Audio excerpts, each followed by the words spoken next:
আমার শপিং কোনোটাই আমি করি না। আমি শপিংয়ের ক্ষেত্রে খুবই লেম, আমার খুবই লেজি, আমার চয়েসও ভালো না।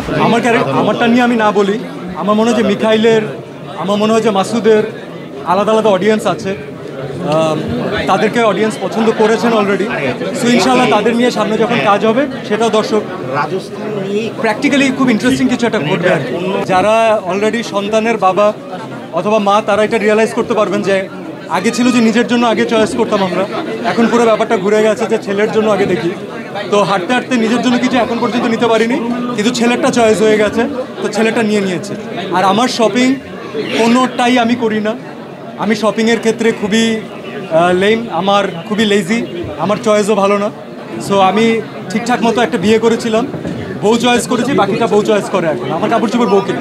জঙ্গলি থেকে আমরা দর্শকের এত অসাধারণ ভালোবাসা পেয়েছি, এবং সেই ভালোবাসাটা আমার মনে হয় যে হলে আমরা পেয়েছি, দেশের বাইরে পেয়েছি, ফ্যান্টাস্টিক একটা রান দিয়েছে। এরপরে যখন ওটিটিতে আমরা প্রথম ব্রডকাস্ট হলো, তখন আমরা ভালোবাসাটা আরও অন্যভাবে পাচ্ছি, যে বাংলা ভাষাভাষীর যত মানুষ আছেন যারা চরকিতে দেখেছেন অলরেডি। এর পরের জন্য হয় না যে দায়িত্বগুলো আস্তে আস্তে করে একটু কেমন জানি চেঞ্জ হতে থাকে, মনে হয় যে আরও ইন্টারেস্টিং কিছু করতে হবে। সো এর কয়েকদিন আগে হলে আমি খুব স্ট্যাটিক অ্যান্সার দিতে পারতাম না, তবে এখন কনফিডেন্টলি বলতে পারি যে সামনে যে পাইপলাইন যেটা আছে, যে লাইন আপটা আছে, ইন্টারেস্টিং কিছু হবে।